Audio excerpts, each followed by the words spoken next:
Kita kembali kepada penjelasan huruf jar tadi. Kita ambil contohnya. Al-abu fi al-masjid. Perhatikan. Dari tadi di awal kita mengambil kata masjid selalu diakhiri dengan harokat dhamma. Hadza masjidun. Dzalika masjidun. Ahadza masjidun, selalu masjidun dengan dhammah. Selalu dengan masjidun dengan dhammah. Atau al-masjidu dengan alif lam tanpa tanwin tapi tetap juga dhammah.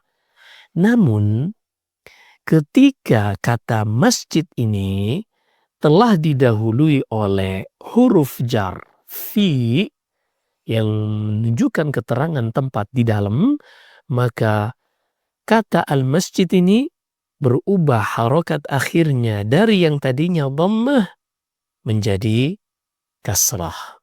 Dari yang tadinya dhammah menjadi kasrah. Sehingga dibaca al-abu fil masjidi. Al-abu fil masjid. Tidak boleh seorang membacanya al-abu fil masjidu. Nah ini namanya lahan atau kekeliruan, kesalahan. Begitu juga pada kalimat setelahnya al-ummu fil baiti. Al-ummu. Kenapa ummu ini dhammah di sini? Sebagaimana halnya abu juga dhammah dikarenakan tidak didahului oleh huruf jar. Huruf jar berada setelahnya. Sementara huruf jar ini akan mempengaruhi kata yang ada setelahnya bukan yang sebelumnya. Maka al-ummu dhammah marfu'. Kemudian ada fi, maka kita membaca kata al-bait dengan kasra al-ummu fil baiti. Demikian mudah insyaallah, prakteknya mudah. Makanya tadi saya jelaskan pada teori kalau seorang belum terlalu bisa memahaminya apalagi menghafalkannya tidak terlalu penting. Yang penting dia bisa menggunakan dan mempraktekkannya. Kemudian at-tayru 'alal hijarati. At-tayru 'alal hijarati. Burung di atas batu. Al-qalamu 'alal kitabi. 'Ala artinya di atas. Al-qalamu 'alal kitabi. Pena di atas buku. Baik. Kita lanjutkan dengan contoh huruf jar yang lain. Kalau tadi kita ambil dua huruf jar berupa fi dan 'ala. Sekarang kita ambil huruf jar yaitu kata min. Contohnya al-insanu min 'alaq. Seperti pada firman Allah, khalaqal insan min 'alaqin. Perhatikan, min 'alaqin. Dari 'alaq, segumpal darah. Al-jinnu min narin. Al-jinnu min narin. Jin itu dari api. Yaitu jin yang pertama yang Allah ciptakan, yaitu iblis, diciptakan dari api. Walaupun keturunannya tidak lagi dari api, sebagaimana Nabi Adam diciptakan dari tanah, tapi keturunannya tidak lagi dari tanah. Kemudian, rihlatu Quraisyin min baladin ila baladin. Perhatikan di sini, kalau kalimat sebelumnya atau contoh sebelumnya kita menggunakan huruf jar min, pada contoh berikutnya ini kita akan lebih fokus pada penggunaan kata huruf jar ila yang artinya ke. Baik. Rihlatu Quraisyin. Susunan ini tadi kita sudah singgung disebut dengan mudhaf ilaih. Artinya rihlatu Quraisyin, rihla artinya perjalanan. Perjalanannya orang-orang Quraisy min dari baladin, dibaca baladin bukan baladun. Kenapa? Karena sudah didahului min. Min baladin ila, juga huruf jar ila baladin.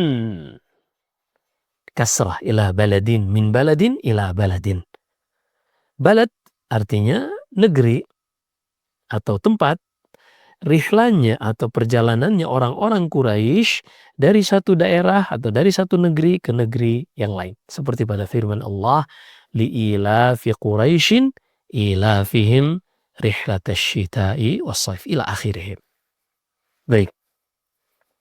Kemudian contoh terakhir dari kata ila ini atau huruf jar ila, waktu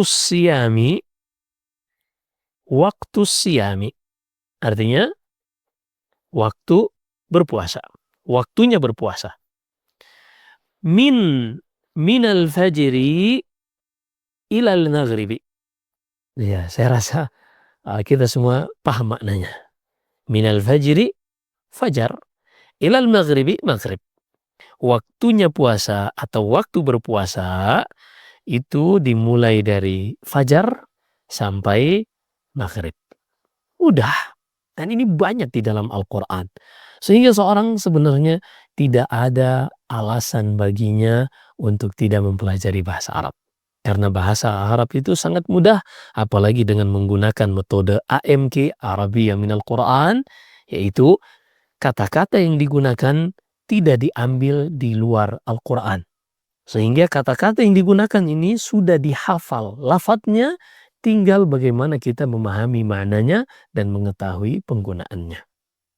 Baik, contoh terakhir dari huruf jar, al-qalamu li Zaidin. Al-qalamu li Zaidin.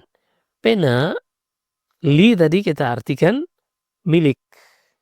Artinya pena itu milik Zaid. Maka kalau sudah ada kata-kata li di sini, kata yang setelahnya menjadi kasrah atau majrur. Begitu juga al-kitabu li Ammarin. Ini nama aslinya adalah Ammar. Ammar nama orang seperti nama seorang sahabat Ammar ibni Yasir radhiyallahu anhu. Ammar. Namun ditambahkan li di sini untuk menunjukkan kepemilikan. Maka al-kitabu li Ammarin artinya buku milik Ammar. Baik, ini mudhaf ilaih. Kita sudah bahas semuanya, walhamdulillah. Begitu juga artinya. Yang kita pelajari di sini ada huruf jar min yang artinya dari, ila ke, ala di atas, fi di dalam, dan li atau lam di milik.